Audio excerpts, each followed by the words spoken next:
And the lies just keep coming from Prince Harry on Heart of Invictus. You know the part where he said that he didn't get any support whatsoever from the royal family after he returned from Afghanistan?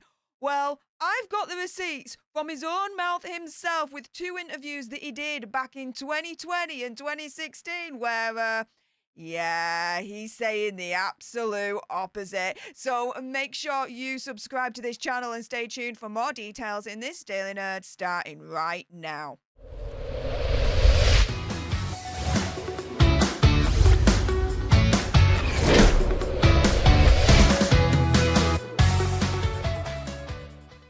Hey up everyone, it's me, Stef, the Alternerd, your nerdy alternative, and welcome to another dose of the Daily Nerd, where I break down the royal news and gossip of the day that's pretty much caught me eye, and oh my goodness. Yeah, let's jump into this one, shall we? Because this headline was all over the news yesterday in one way, shape or form. And this is from the Daily Mail, and it says, Prince Harry appears to take another jab at the royal family by saying he didn't have a support network after return from Afghanistan, and he curled up on floor in fetal position as Megxie makes only fleeting appearances in the new Netflix series. Now, I've watched it front to back, review coming shortly today. However, this is exactly what he says word for word. I literally typed it down as I was watching it. So this is from episode 2 of Heart of Invictus, and Harry says, quote, I can only speak from my personal experience. My tour of Afghanistan in 2011, flying Apaches, somewhere after that there was an unravelling, and the trigger to me was actually returning from Afghanistan. But the stuff that was coming up was from 1997, from the age of 12. Losing my mum at such a young age. The trauma that I had, I was never really aware of. It was never discussed. I didn't really talk about it, and I've suppressed it like most youngsters would have done. But then when it all came fizzing out, I was bouncing off the walls. I was like, what is going on here? Now I'm feeling everything as opposed to being numb. The biggest struggle for me, people, no one around me really could help. So, tellingly, he kind of corrects himself there. The biggest struggle for me, people, no one around me really could help. He tried to be a little bit less specific there, guys. I didn't have that support structure, that network, or that expert advice to identify what was actually going on with me. Unfortunately, like most of us, the first time you really consider therapy is when you're lying on the floor in the fetal position, probably wishing that you dealt with some of this stuff previously, and that's what I really want to change. Now, that is the full quote, guys, from Heart of Invictus, episode 2, from Harry's gob himself, right? And he says very specifically, I didn't have that support structure, that network, or that expert advice to identify what was actually going on with me. There was no one around me really that could help, right? So he's saying there that he's absolutely on his lonesome at that point. He didn't have a support network. He had no one to help him go through the mental health issues that he was experiencing at that point upon his return from Afghanistan. Now, something I really want to make clear here. Whether Prince has lied intentionally, unintentionally, or whatever, I'm not here to say that. That's up to you guys to decide. However, yeah, there are clear contradictions in his story from what he mentioned in Heart of Invictus episode 2, to say the least. Here is an interview that he had with Bryony Gordon for The Telegraph back in January 2020. So this was well over 3 years ago. I'm going to play it. This is Prince Harry talking to Bryony. This is what he says about the support that he got after Afghanistan. Here we go. And then but then working in the personnel recovery unit with all of the soldiers as well, and taking on a lot of their issues. Anybody would look at that and go, okay, there must be something wrong with you. You can't be totally normal. There must be something wrong.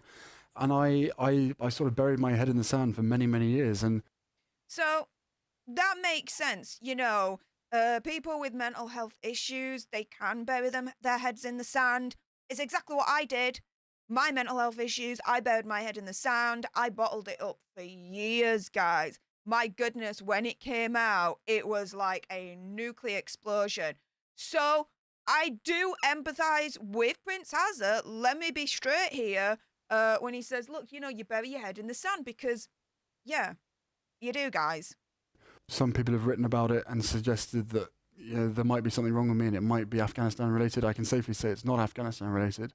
I'm not one of those guys that has had to, see my best mate blowing up next to me and have to apply a tourniquet to both their legs.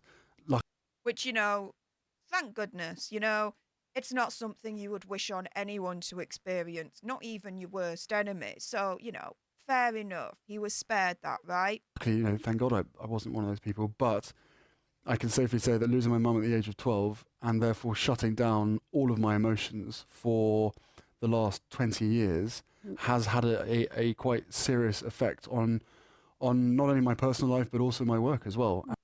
So he's very consistent here from what he says in Heart of Invictus that, when he had his mental health breakdown kind of situation, it wasn't, because of Afghanistan. It was because of the death of his mother, Princess Diana, right? Okay, so that's consistent there between what he's saying here to what he's saying in Heart of Invictus. But wait for the inconsistency, it's coming. And it was only 3 years ago, funny enough, from the support around and my brother and other people saying that you really need to deal with this. It's not normal to think that nothing's affected you. Is that your kind of way of dealing with it? Because there you go. He literally says 3 years ago to the date of this podcast, this was 2020, so he's talking 2017, his brother and the support around him was like, no, this isn't okay. You need to get help.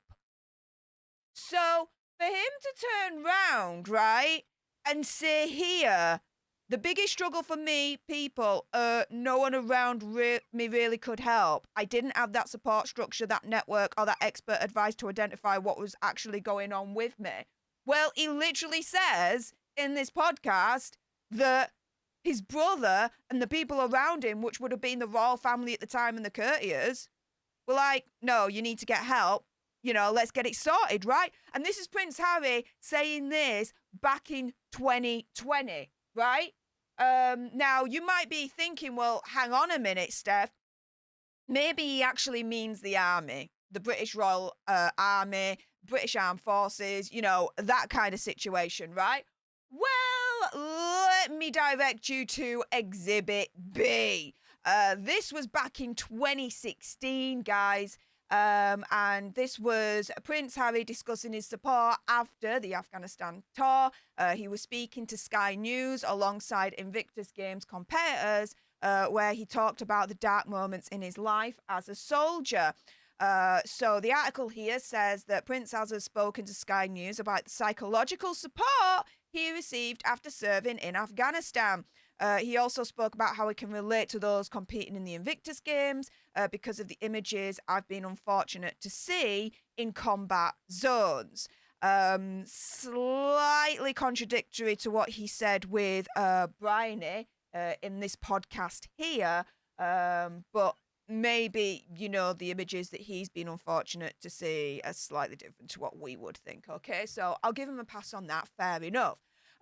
He was speaking as he took part in a special edition of the Sky Sports children's programme Game Changers at Lambs Lane Primary School in Wokingham with Invictus Games competitors. Between filming, he talked about the importance of highlighting mental health issues and his own experience of psychological support. He says, quote, the army put you through a 2-day course on the way back through Cyprus, which is crucial to everybody. This was essentially the debriefing after he got pulled out of Afghanistan and the support that he got after in terms of, his psychological well-being, his mental health well-being, this, that, and the other. So, again, you go back to his actual quote here from episode 2 of Heart of Invictus, where he literally turns around and he says, once he started spiraling mental health wise, quote, the biggest struggle for me, people, no one around me really could help. I didn't have that support structure. that network or that expert advice to identify what was actually going on with me? Well, consider Exhibit A, where he literally says in 2017, his brother and people around him started to support him, saying, you need help, this, that, and the other. And then consider Exhibit B, when he speaks to Sky News in 2016, where he's like, yeah, I got support from the army in terms of my psychological well-being, my mental health, this, that, and the other. Again, whether he intentionally or unintentionally or whatever lied, that is up to you guys to decide on that one.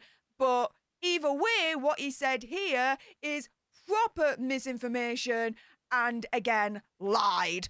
Whether, again, intentionally, unintentionally, or whatever you guys decide, but this is misinformation and a lie, which has just been debunked by, me.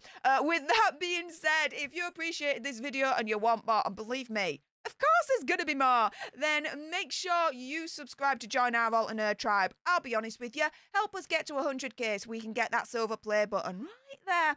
Like, share, comment down below your opinion, conspiracy theories, whatever's. Also as well, if you've got some very strong feelings about Heart of Invictus, and I bet you do, then make sure you send me a super thanks. It's just below this video right here. We can have a conversation about this because it does guarantee a response from me. And until the next time, you guys, laters.